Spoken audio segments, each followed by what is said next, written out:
Hi Sarah, how are you? I'm very well, how are you? Good, good, good. So just a couple of questions to start. I was wondering, when did you start yoga and why?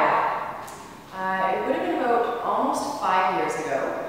I had gone through a loss in my family actually, and we had suspected ultimately that the cancer that took my godmother's life had been caused by her being a smoker, a very heavy smoker for the majority of her life. So the day after her passing, I actually smoked my last half pack of cigarettes and enjoyed every single one of them, but decided life needed to change and saw a sign on the road, met Cormac, and have been addicted to the studio ever since. That's awesome. It's really hard for me to look at you and think that you ever smoked cigarettes.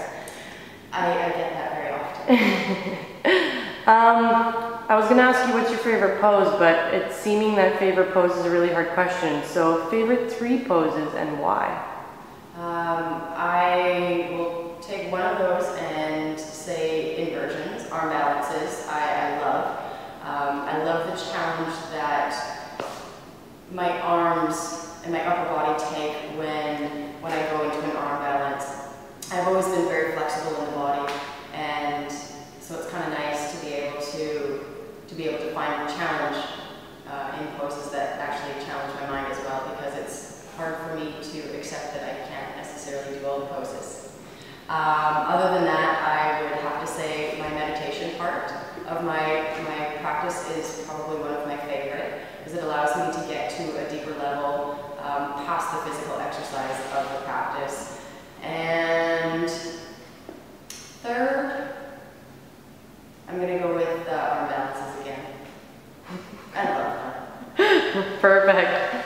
So tell me a little bit about why you teach at Hariom and what's your favorite thing about teaching here? Why I teach here? Because it's the most familiar studio that I'm familiar with. I first started practicing here and took my teacher training here as well. I am very well known and know the majority of the community that comes here, so it's woven itself to be a beautiful family for me. And even if I'm having one of the worst days I could possibly consider, just to think about coming to this facility that's offered to us brings light to my day. It's probably one of my favorite places to be. And I teach here simply because it's close to my house. It is one of the most amazing studios that I've ever practiced in, and Cormac and Valeria were very generous to offer me a couple classes. So awesome, that's so good to hear. Let's end off with, what kind of advice are you going to give to all the aspiring yogis out there to take their practice to the next level? Be true to yourself and be completely aware as to what's happening in your own body, rather than being so concerned about the external influences that are constantly nagging at us and surrounding us. Be authentic. Awesome. Thank you so much for that, Sarah. Namaste. Namaste.